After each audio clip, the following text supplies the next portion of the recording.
Y bueno, sin más, vamos a dar paso a la última presentación antes del descanso.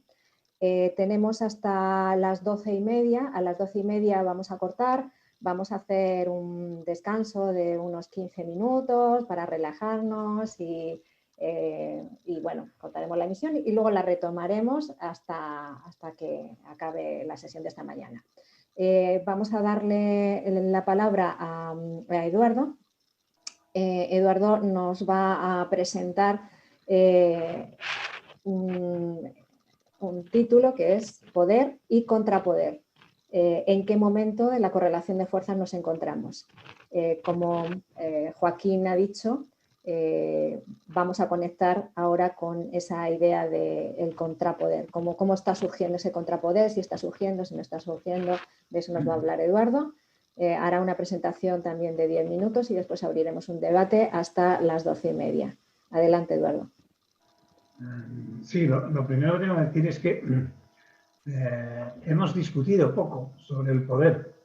Es uno de los temas que no hemos llegado a abordar en profundidad y sin embargo lo usamos muy a menudo y lo colocamos en muchas frases. Sí. Así que yo creo que dada la situación necesitamos agarrar ese hueso y roerlo hasta que lo manejemos adecuadamente. Los términos que utilizamos habitualmente pues son los de dominación, resistencia, estrategia, propaganda y siempre desde ese enfoque que pretendemos que sea integral, pues intentamos ver qué relaciones hay entre ellos. Bueno, pues resulta que precisamente el poder es un término que establece una relación directa entre todos ellos. Cuando hablamos de todos esos términos, cuando vemos qué conceptos hay detrás de ellos y demás, en definitiva estamos hablando de relaciones de poder.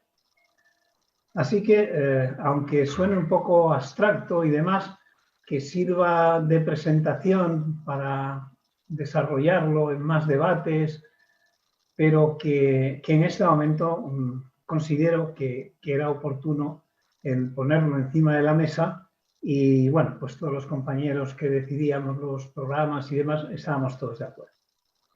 Lo primero que hay que decir sobre el poder es que es una relación que establece una relación que después nosotros vamos a poder contemplar cómo se expresa en acciones. Pero en definitiva el poder se puede considerar como la fuerza más importante, la fuerza principal que estructura nuestro orden social.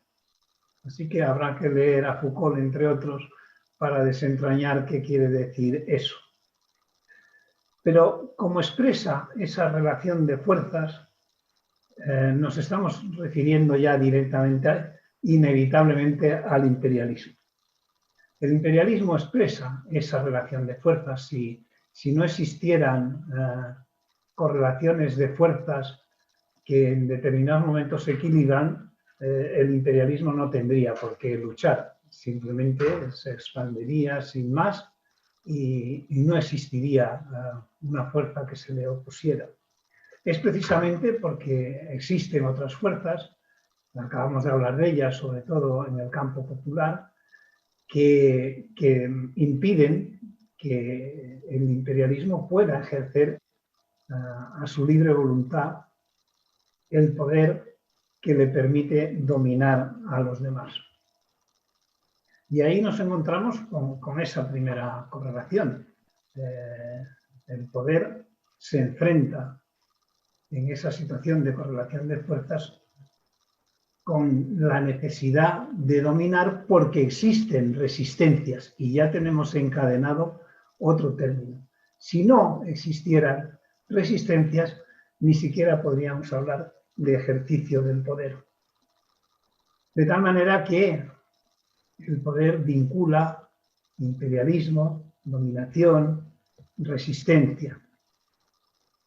Pero además, para poder ejercer ese poder, necesita una estrategia. Necesita hacerlo de una forma ordenada en función de sus intereses. De tal manera que enganchamos ya otro término, que es el de la estrategia, que en el caso del imperialismo habría que traducir como el ejercicio del poder que organiza la dominación. De tal manera que vamos así acumulando elementos que nos van delimitando el campo del poder y dónde debemos prestar atención sobre ellos. Poder que implica resistencias, relaciones de poder que implican lucha, y en este momento, según habéis planteado, la cuestión del poder ya no se limita como se limitaba tradicionalmente, sobre todo hasta los años 60, en el Estado. No se centra en las relaciones de poder entre el Estado y los demás agentes de una sociedad, sino que, tal y como estáis describiendo últimamente, la cuestión del poder se desliza y se centra en este momento hacia las corporaciones y hacia las organizaciones que disputan la hegemonía.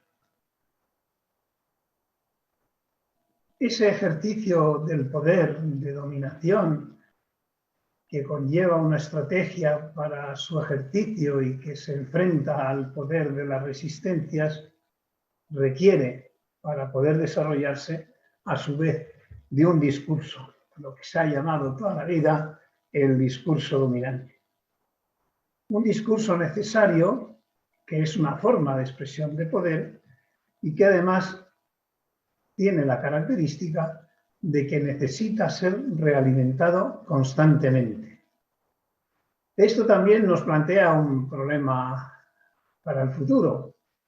Si vamos a esa cibercracia, ¿qué formas de resistencia se van a generar?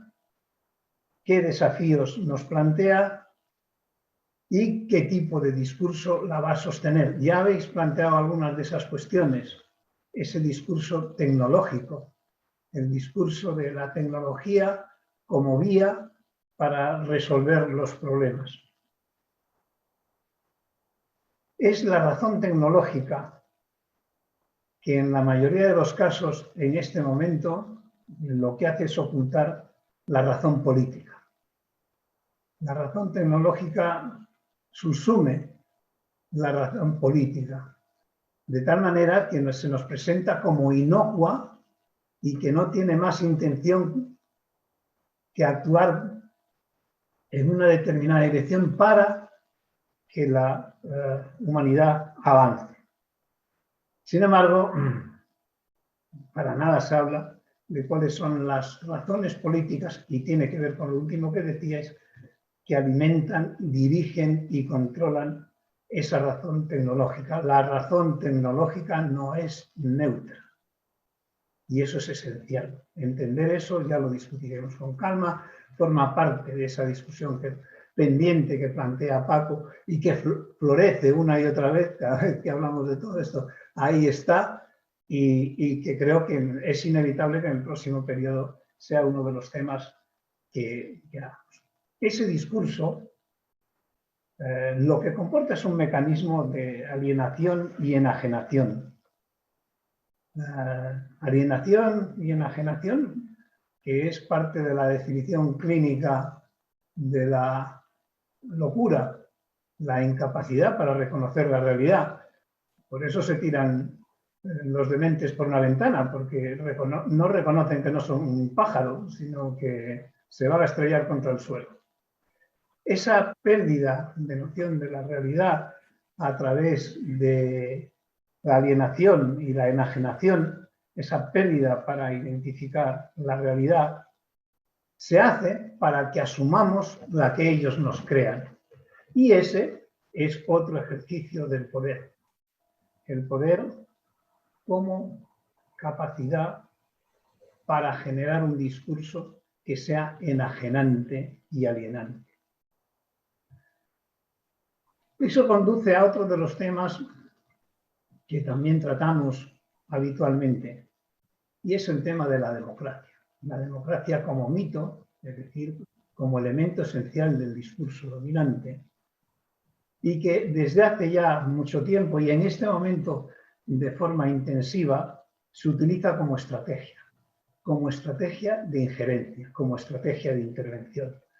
¿Por qué? Y ya lo hemos hablado en algún momento, cada vez que existe un proceso electoral en un país que está fuera del círculo de dominación del imperio, surge una crisis, surge un conflicto, surge una injerencia? Pues simplemente porque no asume en su totalidad el discurso de poder dominante. Eso provoca también mecanismos en otras esferas, como puede ser todo el proceso de reinstitucionalización que va a ir acompañado a todos estos procesos que estabais comentando y que ya está en marcha, que ya está funcionando y lo estamos viendo en determinados aspectos. Las instituciones son esenciales en el desarrollo de este sistema porque comportan dos elementos: generan reglas, generan normas y además disponen de un aparato para poder intervenir con ellas.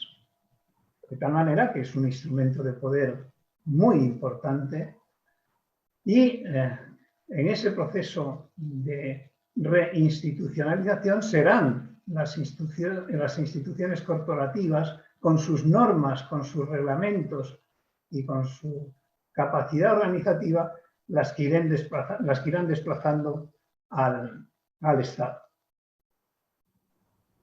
También se nos ofrece la posibilidad de estudiar las relaciones de poder al hablar de la hegemonía.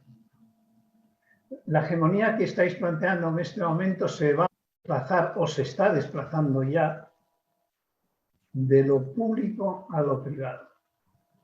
La pérdida de hegemonía del Estado y su paso a las corporaciones es el tránsito del paso del poder de lo público a lo privado. Estamos en un periodo en que esos procesos están en marcha. Como decía nuestro famoso comentarista venezolano, están en pleno desarrollo. Y van a tardar tiempo en fijarse. Y veremos en qué términos se fijan, que probablemente sean inestables durante muchísimo tiempo, en lo que hemos denominado equilibrio inestable. Bien, no me alargo más porque tampoco tengo más tiempo, ya me están sacudiendo las orejas, y terminar diciendo que todo esto que se está planteando nos lleva a acelerar el esfuerzo por avanzar rápidamente en un diagnóstico sobre estas transformaciones para poder identificar, como habéis hecho en las sesiones anteriores, las estrategias y para ver en detalle la caracterización de las claves emergentes que están surgiendo y que ya habéis identificado en los discursos anteriores. Es decir, caracterizar el momento y caracterizar el devenir. Gracias, Eduardo. Ya, si te parece... ¿Sí? Un segundo, vale. unas palabras más que tienen que ver con las anteriores. Ahí es donde hay que encajar de nuevo lo que habíamos comenzado, el término de resistencias, y ahí es donde hay que encajar cuando hablamos de poder popular. Ese es el verdadero sentido y eso es lo que tenemos que terminar cuajando en planes de acción, en planes de conocimiento que instruyan y desarrollen ese poder popular. Gracias. Gracias, Eduardo. Perdonad que os meta prisa, a ver si podemos acabar a las 12:30 para tener ese descanso. Recordar que luego vamos a tener otras dos presentaciones y que vamos a continuar con el debate, ¿de acuerdo? Que no tratemos de agotarlo. Voy a dar la palabra a Paco. Gracias. Gracias, Eduardo. Un par de comentarios. Ya además me has mencionado, entonces ya me he sentido obligado a intervenir. Bueno, el primero es quizá aportar que en la propia correlación de fuerzas que has mencionado falta, o por lo menos yo no lo he percibido bien, un factor muy importante, y son las propias, el propio equilibrio de fuerzas entre las propias fuerzas hegemónicas, que no es una sola y una sola cabeza pensante. Y en muchos aspectos la evolución del propio sistema está gobernado por las contradicciones propias del sistema y la correlación de fuerzas entre los propios actores del sistema capitalista y sistema imperialista. Y ese es un factor importante para entender el conjunto. Y obviamente están también las fuerzas que están enfrente y forman parte de la correlación, pero tienen un peso específico muy alto en las contradicciones internas del propio sistema y las contraposiciones de intereses que tienen los propios actores del sistema capitalista. Quizá no lo he terminado en tu discurso coger, pero vamos, sé que lo manejas, pero vamos, que yo creo que era importante aportarlo. Respecto a la inocuidad de la tecnología, yo creo que es algo un discurso que hemos apuntado muchas veces y no terminamos de tener. Yo creo que la tecnología es tan inocua como el lenguaje. El lenguaje forma parte de la sociedad, está envuelto en la dinámica de la lucha de clases, el lenguaje se manipula, se pervierte, se utiliza y se desutiliza, se corrompe, se crean símbolos, se crean imágenes, se crean engaños a través del lenguaje, pero no podemos renunciar al lenguaje. El lenguaje es parte de la especie humana. Lo acompaña a la especie humana desde que la especie humana es especie. Y la tecnología también. El lenguaje y la tecnología lítica se desarrollan a la vez, en el mismo periodo de tiempo, que duró unas cuantas decenas de miles de años, pero se desarrolló a la vez. La tecnología como capacidad de transformación de la naturaleza y el lenguaje, que por cierto es un desarrollo tecnológico humano, no solo el lenguaje escrito, sino el lenguaje hablado y ahora el lenguaje cibernético, es puro desarrollo tecnológico humano, es parte de la tecnología embebida en la propia dinámica social y en la propia dinámica de la propia especie. Entonces, yo creo que el debate es complejo, pero lo tenemos que ver de ese punto de vista. No podemos renunciar a la tecnología, no podemos renunciar al lenguaje, no podemos renunciar a la tecnología y tenemos que recuperar el uso de la tecnología para el desarrollo social que queremos construir. No podemos renunciar a la tecnología existente. Ese es un poco el mensaje que quería transmitir. Gracias.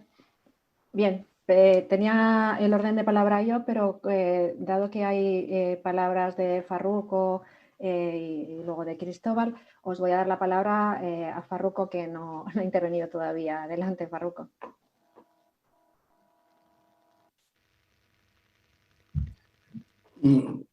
Bueno, aprovecho para saludarla a todas y a todos. Estoy disfrutando muchísimo con los análisis que se están haciendo. De verdad, uno se enriquece fabulosamente. Quería comentarles que en relación al tema del poder, mi experiencia cuando empecé a militar en la política, digamos en una organización en el año 73, yo venía del movimiento universitario y venía de una posición de izquierda de toda la vida, pero ya con la militancia, digamos en términos concretos, empecé a militar con el objetivo de tomar el poder en una nación. O sea que eso era un objetivo que se podía ver como algo factible. Es decir, creíamos que la revolución era posible. Pensamos que sí. Eso se empezó a diluir después con la caída del muro de Berlín y todo eso. Y después llegó el fenómeno Chávez. Yo seguí militando y milito en la revolución bolivariana. Y entonces me tocó ejercer el poder en cargos de gobierno. Recuerdo siempre a Chávez que nos decía, Farruco, la tarea es transferir el poder al pueblo, es la creación del poder popular. Es el verdadero protagonista. Es decir, Pero me diferencio un poco de todos ustedes en que, y yo me incorporo también ahora que estoy viviendo en Vigo, digamos, circunstancialmente, en que aquí ese objetivo de la revolución al alcance, pues no está muy claro que sea posible. La revolución en un determinado país o en una determinada zona del mundo. Es decir, eso que fue el objetivo, tomar el poder para todos los revolucionarios en distintas culturas, en distintas geografías, en distintos sitios, aquí como que estamos en una situación donde los revolucionarios vemos que no es posible tomar el poder. A quienes lo han alcanzado en un determinado contexto, les toca defenderlo con mucha fuerza, pero es como si la etapa de la revolución se hubiera cancelado, al menos en Occidente, ¿no? En esta región controlada por la OTAN y por otras fuerzas. Entonces, ¿qué hacer con todos estos análisis que ustedes están haciendo? Es una pregunta que yo me llevo toda la mañana, es decir, que se van a publicar documentos, y bueno, es tan necesario que los argumentos de ustedes trasciendan, se generalizan. Yo me imagino a Marx, por ejemplo, donde no pensaba que era posible tomar el poder, pero hizo el manifiesto comunista, se metió en la, bueno, en la biblioteca a estudiar, a escribir, a analizar, ¿no? Comparo a este grupo, donde tengo el placer de estar escuchándolo ahora, digamos, con esa angustia de descifrar la realidad, de difundirla, pero a ver, si hablamos de organización popular, ¿cómo la construimos? Eso no le toca a los partidos. ¿Cómo se hace una...? Yo digo, salto de una cosa a otra, ¿no? Pero pienso que la presencia del coronavirus, que es el tema de la reunión, nos da una oportunidad práctica para establecer la contradicción entre el capitalismo y otras posibilidades alternativas, que las podemos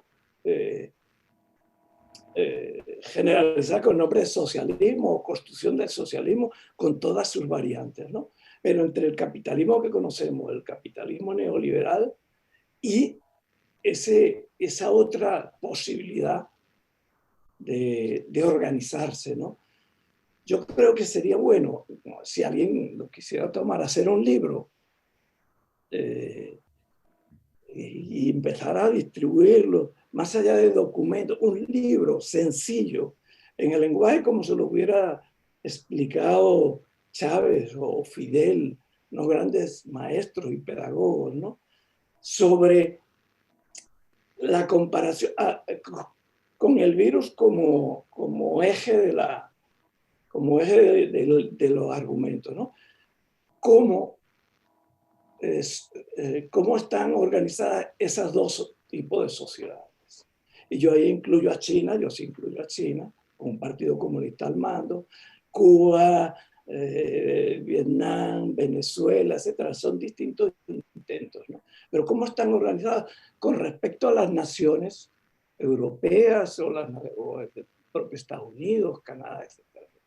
¿Cómo es la organización de la sociedad? Digamos, volver a los principios, volver a un análisis, cómo son las relaciones humanas que se quieren estabilizar porque se considera que ya están bien así en sociedades de clases, y cómo son las relaciones humanas que se tratan de transformar, la humanidad que se quiere construir, cómo es la relación campo-naturaleza, pero todo con el virus allí, ¿no? Cómo es el tema del poder, cómo es la vida cotidiana, qué tipo de valores se manejan, el tema de la libertad, el tema de convertirlo todo en mercancía, que nos acordamos de Bolivia, por ejemplo, cuando el agua quería ser también una mercancía, o el tema de la luz ahora en la cañada, porque la luz, que es un derecho elemental en estos tiempos, pues es una mercancía también. Hacer una comparativa. Después hacer una segunda parte, una comparativa una comparación de cómo se ha enfrentado al virus, porque eso la gente lo entiende. Por allí ha circulado un video de una persona que estaba en China y explicó cómo se estaba atendiendo, porque le tocó a ella vivirlo. Y de verdad que la gente se pone a pensar, ¿no? Yo creo que eso es importante, hacer, si alguno tiene la vocación, buena pluma y capacidad pedagógica, sería una buena oportunidad. Pero en todo caso, bueno, manifestarle mi satisfacción por estar aquí, pues, disfrutando estos momentos. Gracias. Muchas gracias, Farruko. Un poco en contestación también, el objetivo de estas jornadas, como fue también el objetivo de las primeras jornadas, no es solo hacer ese diagnóstico, entender qué es lo que nos está pasando, sino precisamente el utilizarlas como ese factor de aglutinación, es decir, de saber que compartimos un diagnóstico común, pero también el proyectar cuál va a ser la estrategia, es decir, diseñar una estrategia a través de un plan de acción que nos pueda reconectar a todas las luchas antiimperialistas.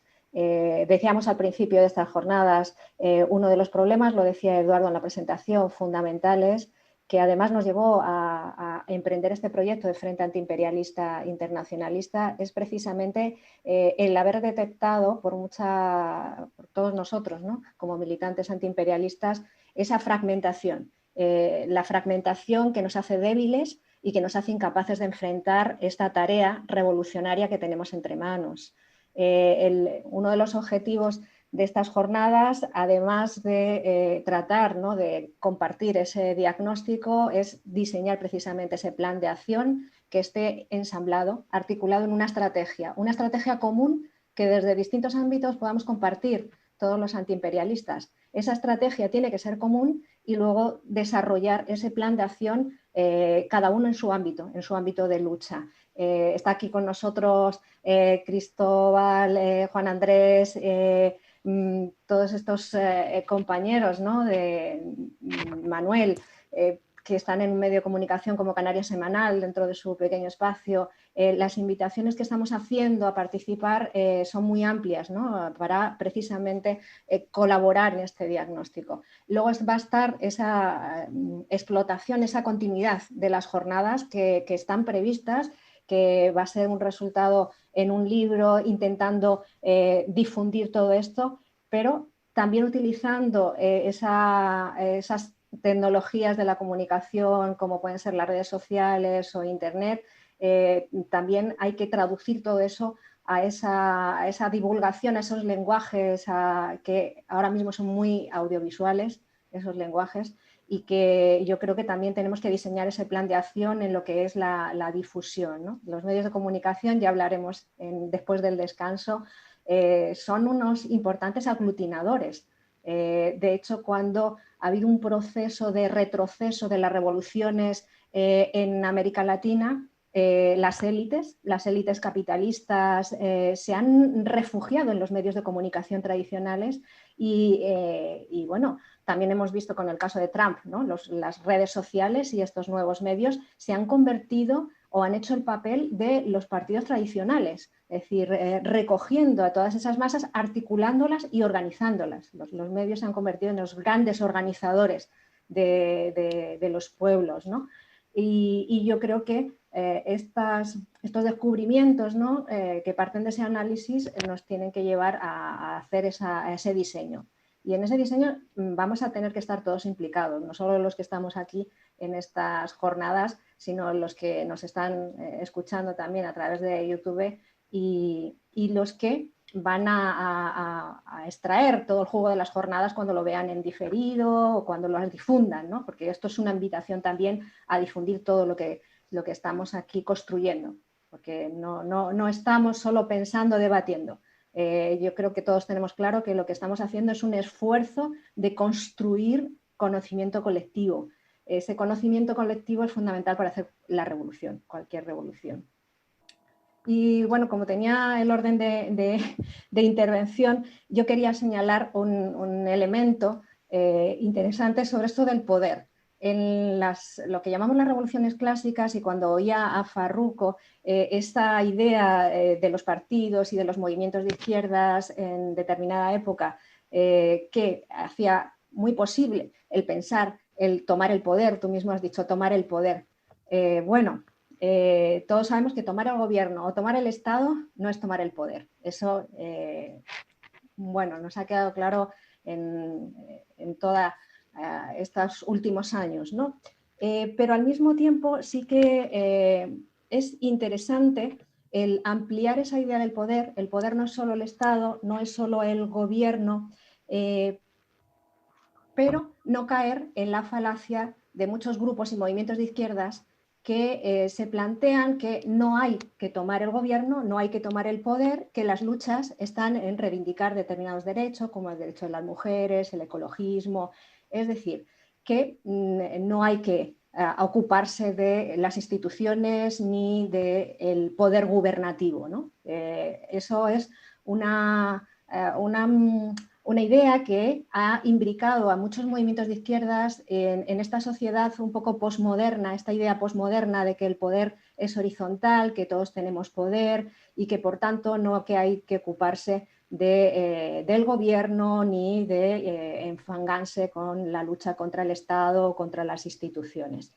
Yo creo que hay que mantener un equilibrio entre no pensar que el poder está reducido a lo gubernativo, pero tampoco pensar que las sociedades, los pueblos, la sociedad civil, tenemos en nuestras manos el poder y la capacidad y que simplemente en nuestras luchas muy concretitas y muy particulares estamos haciendo la revolución porque estamos consiguiendo que, por ejemplo, el aborto libre, por ejemplo, o los matrimonios homosexuales. ¿No? Pensar que eso es hacer la revolución y que la revolución es el resultado, el sumatorio de todas esas pequeñas luchas particulares y que así es como vamos a conseguir cambiar y acabar con el capitalismo. Yo creo que hay que balancear y darnos cuenta de que eso no es así. Y ahí yo introduciría esa reflexión que hacían Foucault, que hacía Bourdieu, sobre estudiar cómo funciona el poder. ¿Cómo funciona el poder? Porque aunque en las sociedades occidentales, en Europa y nosotros en nuestro país no podamos tener la percepción de que podamos tomar el poder o la revolución no está a la vuelta de la esquina, sí que tenemos que ser capaces de descubrir cuáles son esos dispositivos de control que nos alejan de esa posibilidad de la revolución. Y dentro de esos dispositivos de control hablaríamos sin duda de la coacción a través del derecho. A través del derecho, a través de la ley. Es uno de los sistemas de coacción más importantes de todas las democracias o lo que llamamos las democracias occidentales. Pero no solo está el derecho, está la ley que establece lo que es normal, lo que no es normal, lo que se puede hacer, lo que no se puede hacer, sino que están los discursos de verdad. ¿Quién y quiénes y cómo se apropia del discurso de lo que es cierto, lo que es falso? Hace tiempo, Zizek, este filósofo tan controvertido, decía que era sorprendente que en nuestras sociedades pudiéramos imaginarnos más fácilmente el fin del mundo que el fin del capitalismo. ¿Cómo es posible que podamos imaginarnos tan a menudo que se destruye el mundo, el planeta, que desaparecemos como especie y no seamos capaces de pensar en el fin del capitalismo? Bueno, esta expresión de Zizek es muy importante para pensar el cómo el propio sistema y todos estos dispositivos de control se han apropiado de los significados de la revolución y de lo que es posible o no es posible. Es decir, de la posibilidad de vivir de otra forma, de vivir en otro mundo. Eso es un significado que hay que recuperar. Es decir, desde los movimientos antiimperialistas, los movimientos revolucionarios, tenemos que ser capaces de recuperar esos significados para la construcción de un mundo distinto al de la barbarie en la que estamos. Y la producción de sentido, la producción de verdad, no es solo algo que hacen los medios de comunicación. No es solo algo que hacen los medios de comunicación. Es un sistema complejo donde aparecen los medios de comunicación, pero aparece la escuela, aparecen las universidades, aparecen los intelectuales, aparecen todos estos artistas que elaboran un discurso en sus canciones, en su arte. Es decir, es un complejo que va construyendo lo que Bourdieu llamaba el sentido común.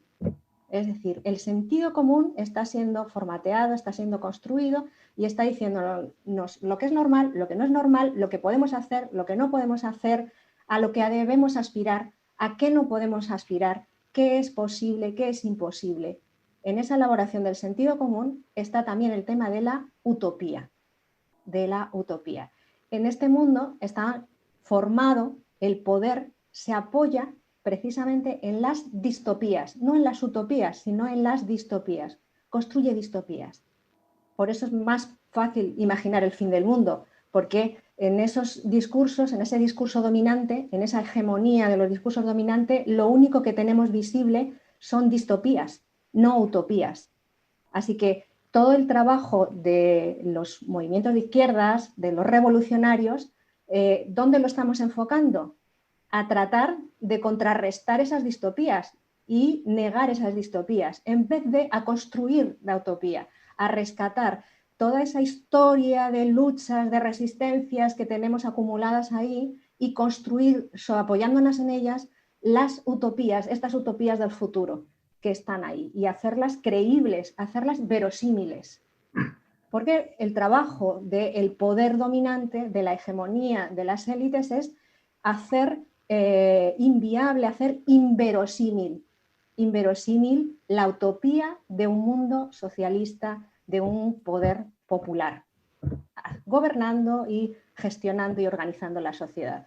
Así que desde mi punto de vista es uno de los fundamentos que tenemos que trabajar, que es precisamente cómo en la construcción de ese poder popular tenemos que empezar a construir los contenidos y los sentidos de esas nuevas utopías.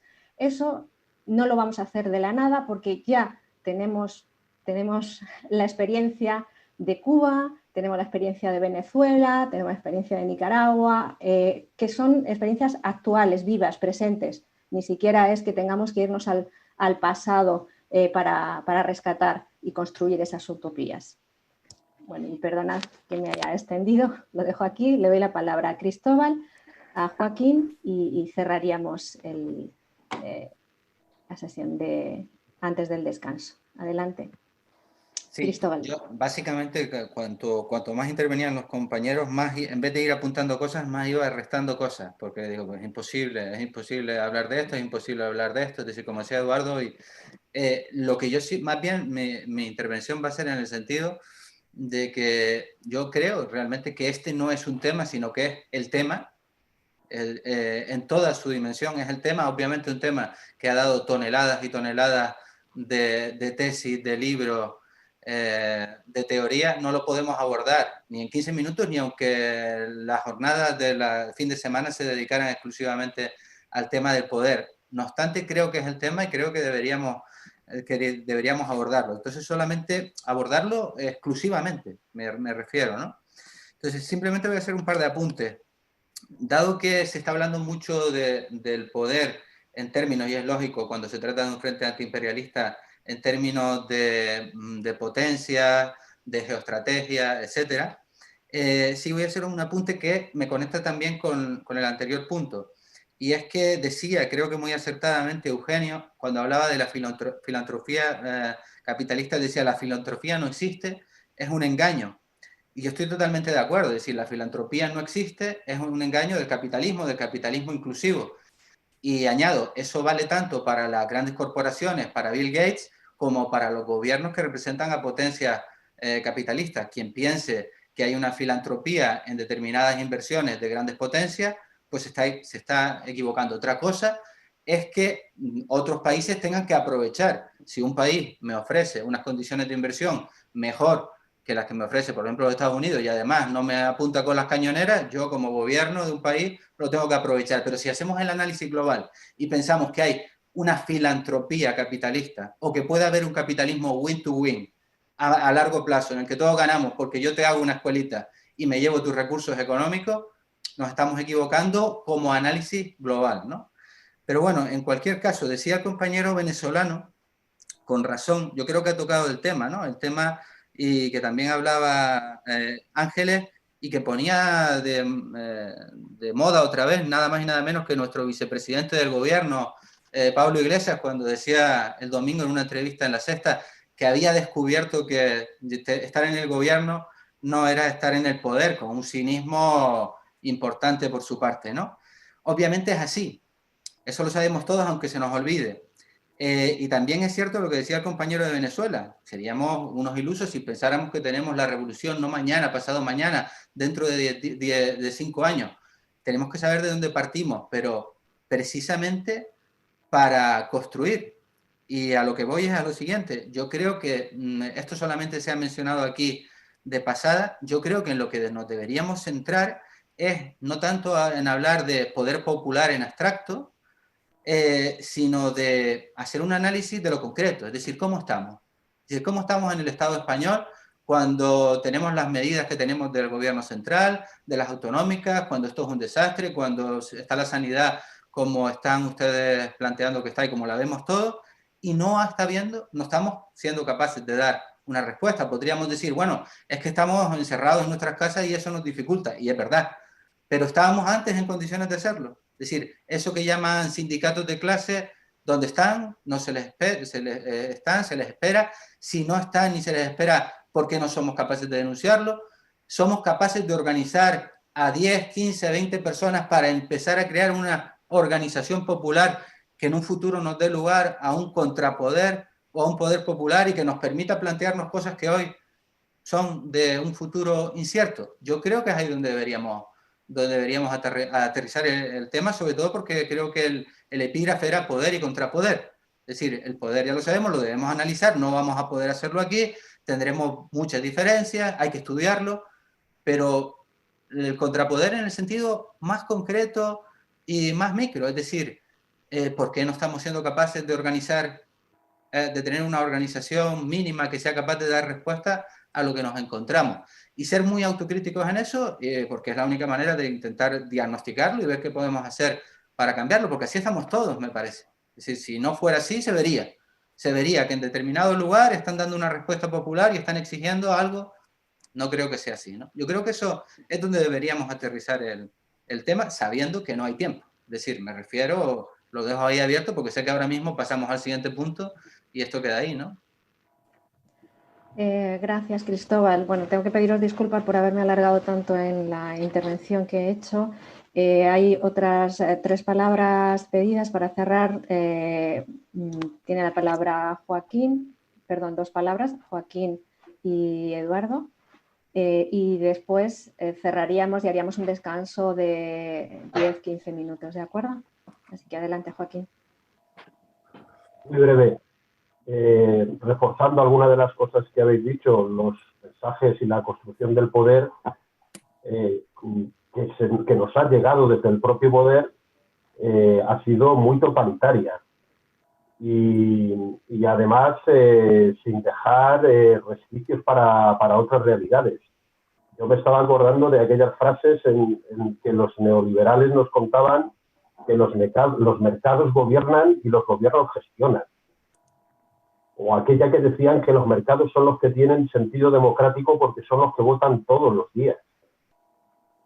Es decir, se nos ha hecho una construcción del poder desde el propio poder en el que para nosotros, ¿cómo construimos una utopía sobre algo que te dicen que ya no hay nada más democrático que eso? Y hay gente que va y compra el discurso. Entonces, esa parte de construcción del poder, de ese discurso, para controlar y pensar que lo posible es lo imposible, se controla es una construcción ideológica, me parece fundamental y apoyo el argumento que habéis dado. Otra cosa que me parece importante, la dinámica de poder está muy relacionada con el tema de la politización y no estoy hablando exclusivamente del ámbito del partido político. Y lo que quiero poner encima de la mesa es que estamos en sociedades profundamente despolitizadas en el sentido de transformación de las estructuras y del sistema social en que vivimos. Y que esa dinámica se va a multiplicar con la crisis. porque se va a poner encima de la mesa la dinámica del asistencialismo, lo cual ya ha enganchado con todas las redes de ONGs e incluso engancha con movimientos sociales muy pegadas a las realidades concretas en nuestros barrios, en nuestros distritos, en nuestras ciudades, en la que esa dinámica de transformación se ve desbordada por la dinámica asistencial que hay que compaginar. Y eso hay que ver cómo se ataca y cómo se resuelve, porque si no, si entramos en la dinámica puramente asistencial sin la denuncia política, estamos poniendo el parche a las dinámicas de crisis que ha generado este capitalismo, haciendo una labor que hay que hacer, pero favoreciendo a quienes han creado esa crisis. Otro aspecto, me parece que el capitalismo, cuando se plantea la dinámica de poder, la plantea de una forma integral. Mientras que las luchas cada vez se fragmentan más, la dinámica de poder que plantea el capitalismo se caracteriza por su integralidad. Y otro aspecto importante, en la mentalidad de la gente aquí, en los países que tenemos un cierto nivel económico, se ha establecido la dinámica de la cultura de la demanda, no una cultura de la participación. Y en las primeras jornadas que hicimos, me parece que estuvimos caracterizando la participación social y política. Y me parece que esos rasgos de participación social y política hay que ponerlos encima de la mesa para poder empezar a construir desde la base, porque no tenemos otro sitio donde poder apoyarnos. Hay que empezar a plantear cuáles son esos rasgos de la participación y cómo podemos tirar de ellos. Y por último, nos faltan instrumentos.